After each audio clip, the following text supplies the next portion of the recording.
Gilmor Homes in West Baltimore was the epicenter of the uprising 2 years ago. It was where Freddie Gray was arrested before he died in police custody. But it also became a symbol of the strength and unity of a community that had long been ignored and now demanded to be heard. So it made sense that New York artists Rebel Diaz and Ferguson rapper Tef Poe would make a Gilmor stop on their Ungovernables tour.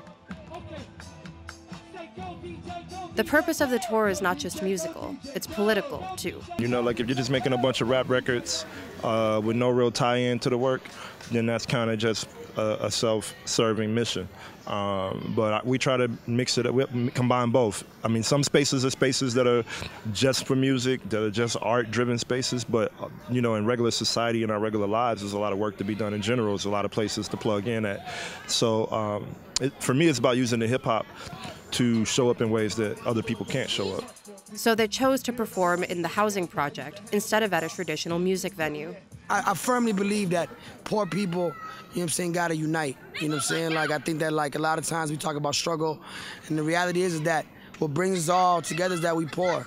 You know what I'm saying? And I think that for us, you know, as artists, we're not trying to be in venues. We're not trying to be part of capitalism. You know what I mean? And for us, that's going, you know what I mean, to the front line. At the show, organizers set up a community cookout and activities for kids in the neighborhood. More than anything, it's, for us, just about building.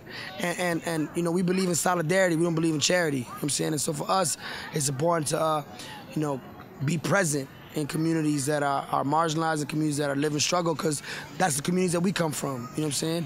And so for us, it's you know, hood-to-hood solidarity. At each stop, the artists pose existential questions. Who are the Ungovernables? What unites us? How do we create a new culture? And it's a culture of resistance, a culture of love, you know what I'm saying, a culture of community. The movement shouldn't water down the capacity in which we create culture, because we create culture, we dictate culture. And white supremacy snatches everything from us and commodifies it. So it's nothing wrong with claiming our own stuff, claiming our own music, claiming our own celebrations, and, you know, using them to touch our kids and touch our people. In their music, both Rebel Diaz and Tef Poe reject capitalism and racism. The system already thinks that we're ungovernable. That's the reason why our hoods are militarized, our hoods are heavily policed, because they understand that people are denied the right to live in dignity, gonna rebel. It's time to save the planet. Where you standing? Which way is you going? Which side Is you supporting? they build walls? We show love. They another dollar. I'm like peace To the gods. Ashada. She got me like Ashada.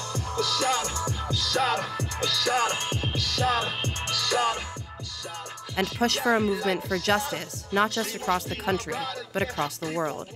If I'm looking at the TV and I see that Palestinians are getting tear gassed, and I'm in the streets of Ferguson, and I pick up the tear gas canister and I read the back of it, and I find out that the same people that manufactured that tear gas, manufactured the tear gas that was shot at them, why wouldn't I want to go talk to them to figure out what are our commonalities? Because our enemies are obviously sharing weaponry, sharing tactics, sharing politics, sharing laws, sharing bank accounts, sharing money, sharing resources, sharing land, sharing anything that they can share, you know, systems of governance, et cetera, et cetera.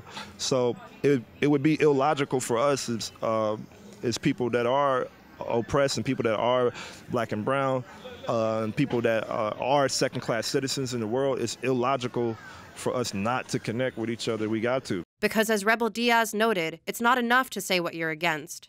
You can't just oppose, you gotta propose. So we clear we oppose white supremacy. We clear we oppose capitalism. But what's the alternative? What's the proposal? And that's what we're doing is we've been having community conversations every city we went to. You know what I mean? And so, like, we trying to get the pulse of the people and start building off that. And we are, you know, we all got it ain't all the same. We all got different roles. I came here with my 3 kids and my partner, you know what I'm saying? We got 5 people in our circle that's undocumented. So there's some people that's got to go out there and meet them white supremacists, those racists head on. And we support that, you know what I'm saying? And at the same time, we need to also be looking at creating this new culture, because if we're talking about creating an alternative, we can't just define our alternative as being opposed to theirs. For us, it's really about, look, we clear that there's attacks happening every day. There's violence, inter-community violence, even in our neighborhoods as well. And the reality is that we have to start creating a culture of peace, but that ain't gonna happen if there's not justice. For The Real News, Darna Noor, Baltimore.